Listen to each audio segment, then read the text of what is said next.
Hey guys, welcome to RandazzoModZ. In today's video, Christmas came early. Let me show you what I'm talking about.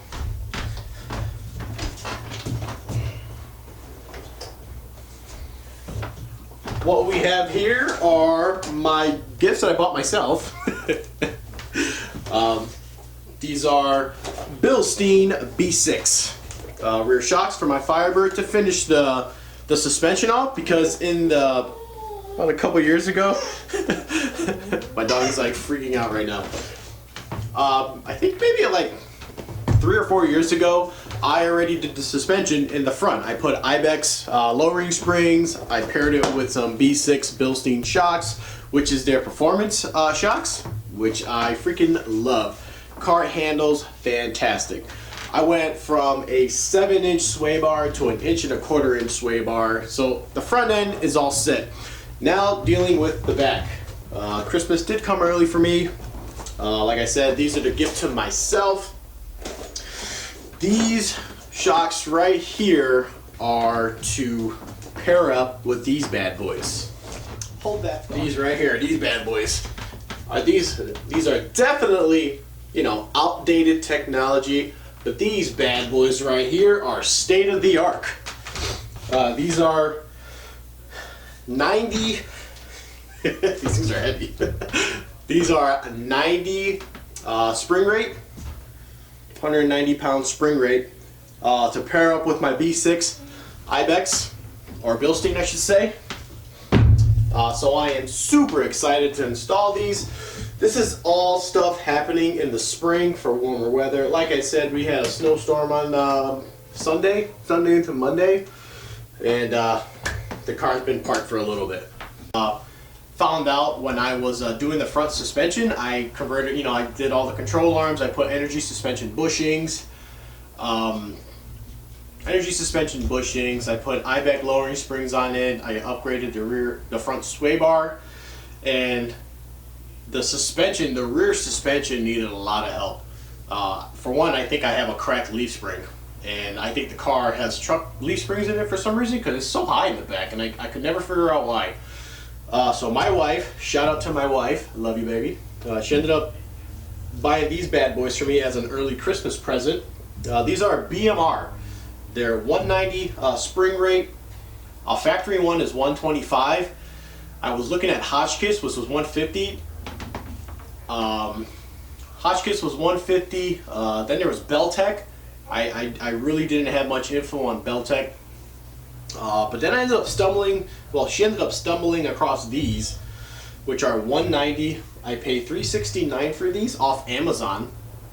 And I'm gonna pair them with my Bilsteins. I do have the other one, it's in my room. So that should settle my rear suspension. About 5 years ago, I ended up buying this out of Napa's performance book, and it's my rear sway bar for my Firebird. Now my Firebird did not have a rear sway bar, but if you had a Trans Am, it had a sway bar. Now the cool factor is Firebird, like in my case, where it was just a base model, has the option for a rear sway bar. So basically, where the sway bar would have gone, why are you judging me? Why are you judging me?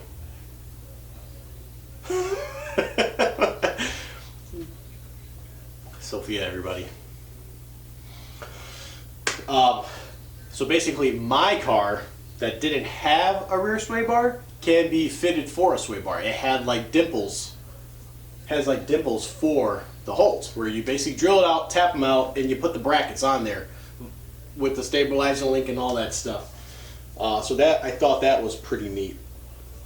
So with my rear sway bar, with my rear new leaf springs, which also lower the car 2 inches. Hotchkiss didn't do that, and Beltec, I think it dropped it like 3 inches. If I am not mistaken, don't hold me to that. Everything that I'm talking about is what I did in my own research. The only thing that I am worried about is if the rear is going to be too stiff. I think I still should be in the clear. Like I said, you don't want your rear to be too stiff because when you go around the corner too fast, the ass end will kick out. So you kind of want some give. Now I do have 285, 40, 19, 18s on my Firebird, which I will be painting those rims shortly too. So basically, lowering the car, giving the car good handling for corners, backing them up with my shocks, and that should tidy up the rear. This is the product right here. You add a hardener, you shake it up, put it through a gun, and shoot it. Well, this one is tintable, so I ended up getting Army Green. Since it is a Firebird, when I think of Firebird, I think of military aspect, or somebody with a mullet. This is the color I chose, this dark olive dark, right here. Dark olive dark. I usually use Raptor liner, but I am not. I tried custom coats for the first time. Not a fan of it. I ended up by actually bumping into the fender that I recently wrapped or U-pulled. Well, not U-pulled, custom coated. I call it Raptor liner because it's that much easier for me. I did not like it. It scuffed very easily with my Jeep and the Raptor liner. Like a branch physically fell on my Jeep and the paint scratched, but not the Raptor liner. So I ended up bumping into my fender. My fender fell and it scuffed up the whole, some spots of the fenders. Really turned me off about this product. Maybe I didn't put enough coats. I am not sure. But this is the product that I'm going to try, but I'm buying Raptor liner when the time comes. I'm not a fan of this. I will end up using it because I have 2 more cans left. Not a bad product. In this case, I will be putting it to the test. Maybe I didn't put enough coats, like I said. So I'm going to do the fender and the bumpers. I'm going to give it 2 more other coats, and then the rest of the Firebird is going to be Raptor liner, like the real product Raptor liner. I'm just curious to see if there is a big difference. As far as Raptor liner goes, I do know it's thicker than this. This one seems more watery to me. And I noticed that right off the rip. Didn't think nothing much of it, but now I see why. And I feel like I go through more of this product than the Raptor liner. With the bronze, and then clear it with professional clear coat. So picture it. The car is going to be Army black. Try this again. Sophia, stop it, alright? Calm down. Water to the peeps.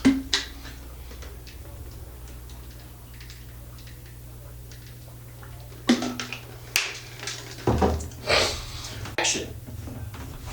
Alright, so for my wheels, so the car is going to be Army green, or dark olive Army green. The hood, I'm painting it a 370Z black. This is paint that I had left over from when I did my wing on my 370Z. Leftover clear coat, but I'm gonna go one step cooler.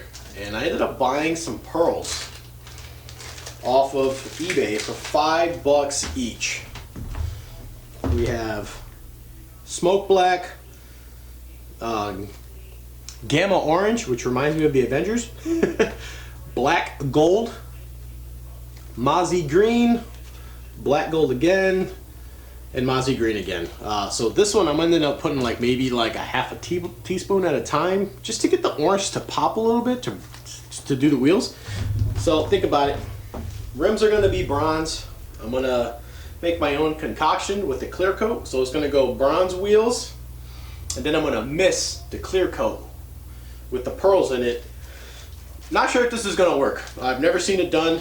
I'll be the guinea pig or the test mule to have it done, try it out. I'm pretty excited about this. Waiting for spring though. So I can't wait.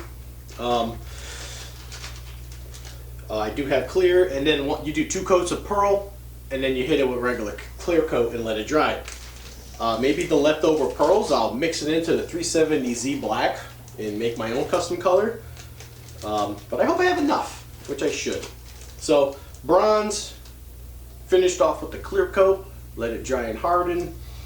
The hood is going to be 370Z black because I have it kicking around. I still don't know if I want to paint like the wing on the Firebird black or paint it Raptor liner green. I haven't decided that yet. So it should be cool. We got a fun spring coming up. So I never finished telling my my story. So rude. Sorry about the mess. Those are just blankets. Come on, you guys are gonna judge me on blankets. So my brother took the car out for the first time. He ran a 15.6. But into his defense, you know, it had shitty tires. It had shitty tranny at the time because it wasn't a 200R. It was a TH350, and I think third gear was slipping. Fast forward that to years later, I got a hold of the car, and I ended up finding the body bushings gone. Like, literally fell in my hand. So I ended up putting energy suspension, body bushings, MSD wires, HEI MSD distributor Hall effect. I don't know what the real name for that is. What else? Atco sway bar, as I mentioned in this video when I was recording. What else did I do to the car? I ended up doing energy suspension control arm bushings, and I did something else. I put a lighter secondary spring for the car with I think it was Holly or Mr. Gaskets. I try to play with the HEI timing curve with the spring kit that you could buy, and right off the bat when I took it to the track, mind you, it was hot that day. I ended up running a 13.5, which right off the rip, all I did was just different spark plugs, wires, different carburetor, secondary vacuum spring. My brother tweaking the carburetor to get like 13 inches of vacuum, which is like phenomenal for the cam that I have, which you'll see in the video that I recently posted, the 041T cam. Also, what else did I do? You know, obviously I did the lowering springs, the shocks, and I ended up running a 13.6. Now my goal is to run 12s. Anything in the 12s. I'm shooting for a 12.5. My boy's Mustang, he had a 11 Mustang GT with the track pack. Goes up to the line, rips a burnout, launches the car perfect, ran a 12.6. I'm sorry, 12.6. Probably like within a year later, only thing difference is he had headers, shaved a 10th off. I'm like, man, that's freaking cool. So I kind of want that same setup, but in my Pontiac version, which I think is doable. I honestly think it's doable. When my brother built that motor, he did a very good job with it, and the car does have potential. Now, I would like to take the car to the track, carbureted, automatic.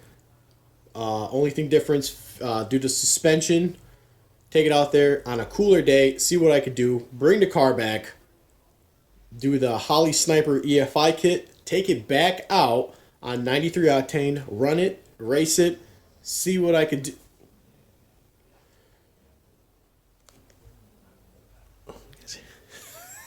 What are you doing?